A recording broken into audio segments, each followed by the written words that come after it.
Assalamualaikum warahmatullahi wabarakatuh. Halo teman-teman, perkenalkan saya Zikra Zefika dari Hagi SC Universitas Pajajaran. Teman-teman, apa yang terplintas di benak kalian ketika mendengar remote sensing? Remote sensing merupakan salah satu bidang kajian yang ramai didiskusikan akhir-akhir ini. Lalu, apa saja fungsinya dan bidang apa saja yang memanfaatkan remote sensing? Singkatnya, remote sensing digunakan untuk mendapatkan informasi berupa objek, area, atau fenomena melalui analisis terhadap data yang diperoleh dengan menggunakan alat tanpa kontak langsung, di mana alat ini kita kenal sebagai sensor. Adapun aplikasi atau pemanfaatan dari remote sensing meliputi bidang pertanian, kebencanaan, eksplorasi, perhutanan, perencanaan infrastruktur, dan masih banyak lagi. Pada kesempatan ini, Kang Muhammad Aufaristama, atau yang lebih akrab disapa Kang Aufar, akan mengenalkan lebih jauh mengenai remote sensing dan aplikasinya, terutama di bidang kajian vulkanologi. Beliau merupakan lulusan S1 Fisika Universitas Pajajaran dan telah menyelesaikan PhD-nya di University of Iceland. Dan saat sekarang ini, Kang Aufar sedang melaksanakan postdoctoral researcher di University of Twente. Beliau juga merupakan co-founder dari Agrotech Remote Sensing. Nah, tanpa berlama-lama lagi, mari langsung saja kita simak pematerian mengenai remote sensing dari Kang Aufar. Oke, terima kasih sudah memberikan waktu buat saya. Sekarang saya akan membahas tentang remote sensing in the cloud, atau kalau di bahasa Indonesia remote sensing di atas awan.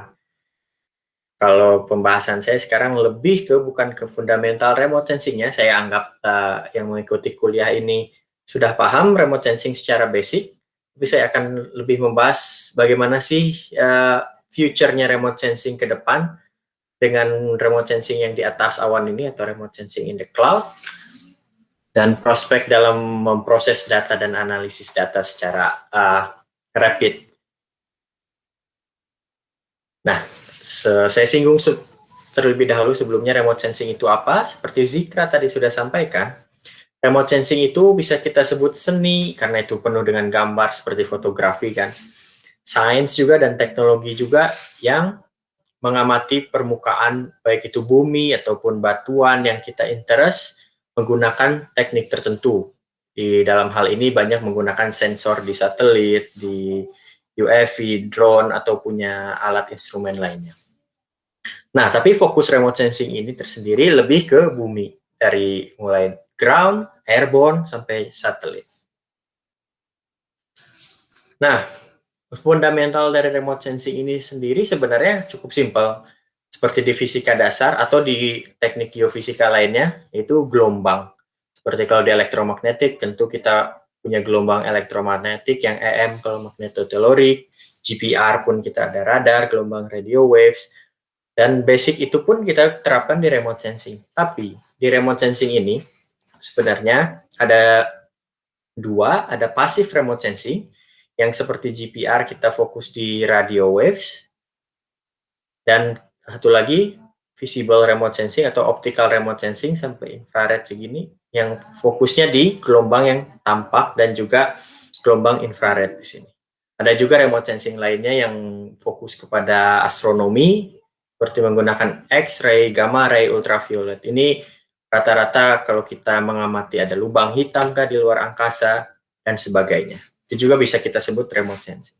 Jadi remote sensing geofisika pun sebenarnya remote sensing karena kita tidak membutuhkan kontak kepada sesuatu yang akan kita teliti. Seperti yang tadi saya singgung, kita hanya kalau remote sensing yang pasif, kita hanya butuh matahari sebagai sumber, dan juga yang aktif kita butuh sumbernya dari elektromagnetik sendiri. Seperti radar, kita membutuhkan sumber. Tapi konsepnya adalah elektromagnetik yang dipantulkan kepada objek yang akan kita amati, dan dia akan kembali ke sensor yang kita gunakan. Nah, Sampai situ, remote sensing sebenarnya banyak tekniknya, tapi sekarang yang akan saya singgung adanya supply dari informasi dari satelit, dari ground based sensor, dan banyak lagi sumber data yang kita peroleh dari remote sensing. Ini membuka peluang baru atau kita sebut sekarang apa ya istilahnya generasi keempat seperti itu. Yang disebut big data ini membuka paradigma baru di bidang sains yang bisa kita gunakan untuk kolaborasi internasional, intensif data analisis, terus kita menggunakan resource komputasi yang sangat besar, juga high-end visualisasi. Di sini, karena data remote sensing itu sangat banyak, dari pertama satelit meluncur, misalnya tahun 70 saja sudah bayangkan setiap hari data ada, itu sudah berapa banyak data yang ada. Nah, sekarang di mana remote sensing untuk orang yang menekuni bidang kebumian atau di sini lebih tepatnya di geofisika bisa fit di era saat ini. Tentunya di bidang kalau saya sendiri lebih suka geofisika itu geoscience gitu. Kita nggak dibagi-bagi rumpun ilmu karena kita inginnya satu geoscience itu mengerti semua geologi, geofisika, geodesi, geografi. Dari itu di era sekarang ini patutnya kita tahu semua bidang ilmu seperti itu. Karena volcanic eruption misalnya, kita fokus ke natural hazard seperti volcanic eruption dan juga longsor, kita nggak hanya harus tahu geofisika aja, tapi cara geologinya, geografinya, dan sebagainya dari cara remote sensingnya seperti apa. Nah, di sini dia era sekarang fokus, era open data atau digital earth. Dan di sini remote sensing juga masuk karena banyak sekali platform sekarang yang sedang booming untuk cloud computing processing. Salah satunya di remote sensing itu Google Earth Engine sekarang masih booming itu. Sentinel Hub juga dan juga Planetary Microsoft. Tapi di sini saya akan bahas lebih ke Google Earth Engine. Apa itu Google Earth Engine? Sekarang kita lebih ke review advantage-nya dan juga secara time series analysis. Google sendiri punya mission statement, misinya untuk mengorganisir informasi di seluruh dunia dan juga universally accessible dan berguna untuk kita semua. Jadi mereka ingin menyatukan data manajemen di seluruh dunia dan memberikannya kembali ke publik. Itu salah satunya tujuannya di sini adalah di Google Earth Engine. Apa itu Google Earth Engine? Google Earth Engine itu free, itu adalah platform yang gratis berbasis cloud atau awan untuk memproses data geospasial dan remote sensing. Jadi processing image di Google Earth Engine kita bisa mengakses katalog data publik, juga kita bisa mengakses komputasi power dari Google, juga kita bisa menggunakan application programming interface atau API-nya Google, dan kita bisa mengcodingnya sendiri di kode editornya. Jadi kita tidak perlu lagi mendownload data dan kita proses di komputer kita, cukup dengan komputer Google dan seluruh data dari data pertama misal tahun 70 itu sudah bisa kita proses di Google Earth Engine. Kelebihan lainnya menurut saya yang paling advantage dari Google Earth Engine yaitu adalah bisanya kemampuan dia untuk mengolah data planetary scale atau skala luas, large scale seperti itu, yang which is sulit dilakukan oleh traditional remote sensing. Dari planetary scale ini juga time series analysis ini sangat sulit dilakukan oleh traditional remote sensing. Mengapa? Karena kita harus mendownload data, proses seperti itu memakan waktu yang lama. Bayangkan jika kita memproses 30 tahun data terakhir, tentunya ini memakan waktu yang lama, tapi Google Earth Engine membuat semuanya berubah di sini. Nah, sekarang kita masuk di time series analysis. Jadi kita bisa menggunakan analisis time series di Google Earth Engine dari data remote sensing untuk melihat bagaimana area itu berubah dari waktu ke waktu. Misalnya seperti ini, apakah dia musim dingin, musim semi, apakah vegetasi berubah, atau ada sesuatu seperti ini, vegetasi tiba-tiba drop, ada apakah di area sini sebenarnya. Dan kita juga bisa memahami bagaimana pattern perubahan tersebut dari time series ini. Dan kita juga bisa memvisualisasikan data yang kita inginkan. Sebagai contoh ini SO2 di Indonesia dari 2019 sampai 2020. Kita lihat di sini, kita bisa identifikasi di sini Januari 2019 saat Krakatau meletus atau Krakatau erupsi di sini. Erupsi Krakatau, SO2-nya mengalir kemana saja, dan juga dan sebagainya. Kita bisa mengolah data seperti ini. Dan ini sangat sulit kita lakukan jika kita menggunakan traditional remote sensing. Nah, selanjutnya kita masuk ke aplikasi. Di sini saya akan singgung ada dua sebenarnya, ada volcanic hazard dan juga landslide, yang mana bisa sangat mudah kita proses di Google Earth Engine. Bagaimana? Nah, di Google Earth Engine ini, kita bisa mengakses satelit dari masa ke masa, dari waktu ke waktu. Dan tentunya ini sangat membuat advantage buat Google Earth Engine, karena kita bisa melihat kalau ada kejadian erupsi atau ada longsor di suatu daerah, dan kita bisa buat time series-nya seperti tadi. Dan kita juga bisa menganalisis produknya secara real time atau near real time, kita bisa bilang. Dan kita tidak perlu mengeluarkan biaya sepeser pun untuk menganalisis data ini atau membeli datanya. Nah, kenapa saya memilih longsor dan juga memilih erupsi? Karena sebenarnya dalam remote sensing prinsipnya itu hanya gelombang. Tapi gelombang apa yang berguna untuk suatu kasus,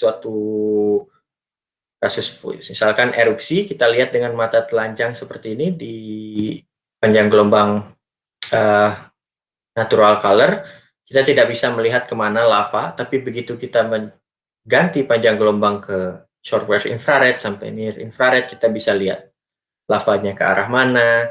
Sama seperti landslide, kalau kita punya vegetasi dan kita punya sensor yang sensitif terhadap perubahan vegetasi, itu bisa kita pakai. Jadi intinya sama, change detection gitu. Apakah ada perubahan di daerah tersebut? Seperti itu. Nah, sekarang kita bahas ke erupsi dari gunung api. Yang akan saya bahas ini lebih ke gas dan panas. Ini sumber dari gunung api itu.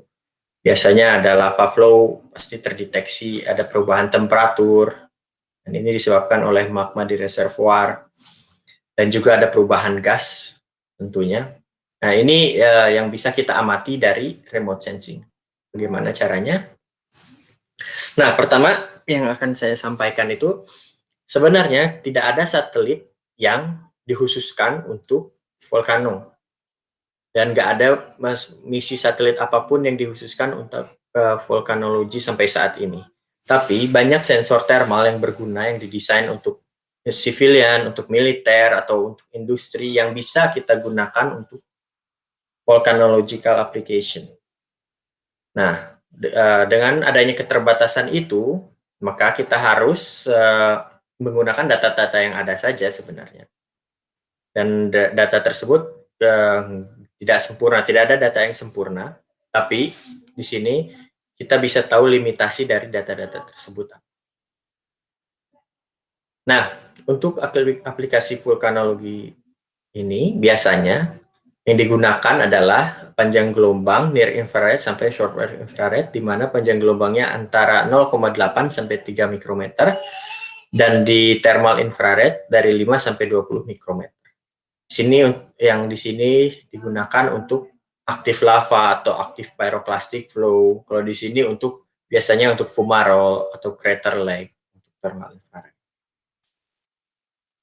Nah, ini salah satu contohnya, salah satu penelitian saya. Dulu saya belum menggunakan Google Earth Engine di sini untuk mendeteksi bagaimana aliran lava dari waktu ke waktu dan bagaimana energinya, apa implikasinya terhadap magma di bawah permukaan. Nah, di sini mengumpulkan data banyak, dan untuk membentuk time series seperti ini membutuhkan waktu lama. Tapi dengan adanya Google Engine sekarang, saya translate penelitian saya ini terhadap Google Earth Engine, saya bisa mengumpulkan data ini dengan cepat, menganalisis bagaimana pola heat flux-nya, dengan hanya mengaplikasikan algoritma di kode editor, dan saat itu kita tinggal run, dan keluar bagaimana erupsi tersebut selama apa. Dan tentunya kita bisa menggunakan data lain selain Landsat. Di sini bisa kita menggunakan data yang memiliki spasial resolusi rendah, tetapi memiliki temporal resolusi tinggi. Setiap hari di sini datanya keluar. Dan ini lebih akurat lagi di mana erupsi ini puncak tertingginya di tanggal berapa dan fasenya apa saja. Seperti itu. Kita bisa mendeskripsikan proses erupsi ini. Dari proses erupsi itu kita bisa mengkalkulasi seberapa flux-nya atau discharge rate-nya dan volume erupsi yang dihasilkan. Dan dari situ juga kita bisa menghitung berapa ton SO2 yang dikeluarkan oleh suatu erupsi, sehingga saat kita punya estimasi bisa kita bandingkan dengan empirical model dari sampel batuan, apakah ini termasuk batuan yang lebih ke Icelandic kah, atau ini lebih ke Hawaiian kah, atau Rosa, atau Mons. Seperti itu. Nah, apalagi yang bisa kita lakukan? Tentunya menganalisis mineral pasca erupsi seperti apa. Setelah itu, kita juga bisa menganalisis geological morfologinya. Bagaimana morfologinya setelah erupsi seperti ini, dan kita bisa koneksikan dengan keadaan saat erupsi seperti apa dengan menggunakan satelit lain. Dan kita bisa memodelkan bagaimana proses morfologi ini terjadi. Tadi untuk vulkanologi, sekarang kita lebih ke landslide atau longsor. Nah, untuk problem landslide sendiri atau longsor, juga dibutuhkan mapping yang cepat, karena longsor itu prosesnya abrupt. Saat longsor terjadi, kita butuh fast response mapping gitu. Dan rata-rata orang menggunakan memapping landslide ini atau longsor ini dengan manual seperti ini, digitasi. Dan itu membutuhkan waktu yang lama.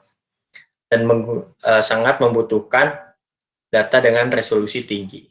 Tapi dengan adanya Google Earth Engine ini, kita bisa mengakses seluruh data yang ada di Google Earth Engine, medium resolution satellite, dan kita bisa menggunakannya untuk mapping landslide. Sebagai contoh, kita bisa menggunakan sebelum kejadian dan setelah kejadian. Tentunya dengan misalnya dengan NDVI yang sensitif dengan vegetasi dan juga brightness soil index. Setelah itu kita kurangkan setelah kejadian sebelum kejadian kita dapat landslide, dan seandainya ada landslide baru nanti di kedepannya, kita bisa mapping lagi apakah ada pertumbuhan di landslide ini. Dan itu cukup simple, tapi karena Google Earth Engine provide data time series yang sangat dense, jadi kita bisa menggunakannya seperti near real-time landslide detection mapping. Jadi saat landslide terjadi, kita bisa otomatis mapping. Sebagai contohnya ini di Lombok, kita bisa lihat perubahan NDVI tiba-tiba drop di 2018 karena gempa di 2018 itu. Tiba-tiba di sini drop NDVI-nya, oh itu ada sesuatu, dan juga di sini brightness-nya juga tiba-tiba tinggi, berarti ada sesuatu di situ, dan saat di mapping ternyata memang ada landslide di daerah tersebut. Dan itu semudah sama seperti deteksi volcanic eruption tadi, dan semudah kita mengaplikasikan algoritma dan run, semua data, visualisasi, semua sudah ada di Google Earth Engine. Dan juga kita bisa bandingkan dengan hasil manual mapping. Ini hasil dari GEE, dari Google Earth Engine saat Kashmir 2005, Iburi 2018, dites di Google Earth Engine, atau di Papua 2018, yang ini dites di Google Earth Engine, yang merah ini, yang hitam ini manual mapping. Dan ini areanya cukup besar, tapi di Google Earth Engine kita cukup klik dan kita bisa mengestimasi berapa luasan area yang terdampak oleh longsor. Selain itu juga, di sini keuntungan Google Earth Engine, kita bisa desain web app sendiri dari misal tadi untuk deteksi volcano, untuk deteksi landslide, kita buat sendiri platformnya, dan kita bisa share ke publik atau ke institusi yang yang berkenan untuk menggunakan aplikasi kita, dan ini sangat berguna untuk saintis dan non-saintis. Seperti ya emergency manager atau public safety decision maker yang bisa menggunakan app kita. Ini bisa diakses, beberapa aplikasi bisa akses di sini, dan ada juga individual account yang membuat seperti saya di sini dan kolega-kolega lainnya. Dan ini salah satu yang di Volcano dari Gonzano tahun 2021 untuk mendesain volcanic eruption detection. Mungkin di situ kuliah saya. Semoga bermanfaat dan juga semoga menambah wawasan untuk ke depan. Nah, teman-teman, bagaimana pemateriannya? Menarik untuk dipelajari lebih lanjut, bukan? Jadi, remote sensing dapat didefinisikan sebagai sebuah seni, ilmu, dan teknologi dalam mengobservasi sebuah objek, pemandangan, atau fenomena yang berbasis instrumentasi seperti sensor, satelit, ataupun drone, dan filter gelombang elektromagnetik tanpa kontak fisik. Aplikasi remote sensing diantaranya dapat digunakan untuk kesehatan, kebencanaan, energi, iklim, air, cuaca, ekosistem, pertanian, dan biodiversitas. Salah satu software dalam aplikasi remote sensing yaitu Google Earth Engine. Adapun keuntungan dari Google Earth Engine diantaranya gratis yang berbasis cloud, tidak memakan banyak memori internal, kemampuan dalam mengolah data pada skala luas atau planetary scale, dan yang terakhir yaitu time series, baik dari ketersediaan data maupun dalam processing data. Remote sensing dalam ilmu kebumian dapat digunakan untuk analisis gunung api dan landslide, di mana remote sensing dimanfaatkan untuk mendeteksi adanya perubahan. Dalam aplikasi gunung api, remote sensing digunakan untuk mendeteksi adanya gas dan panas yang disebabkan oleh magma dengan memanfaatkan panjang gelombang near infrared, shortwave infrared, dan thermal infrared.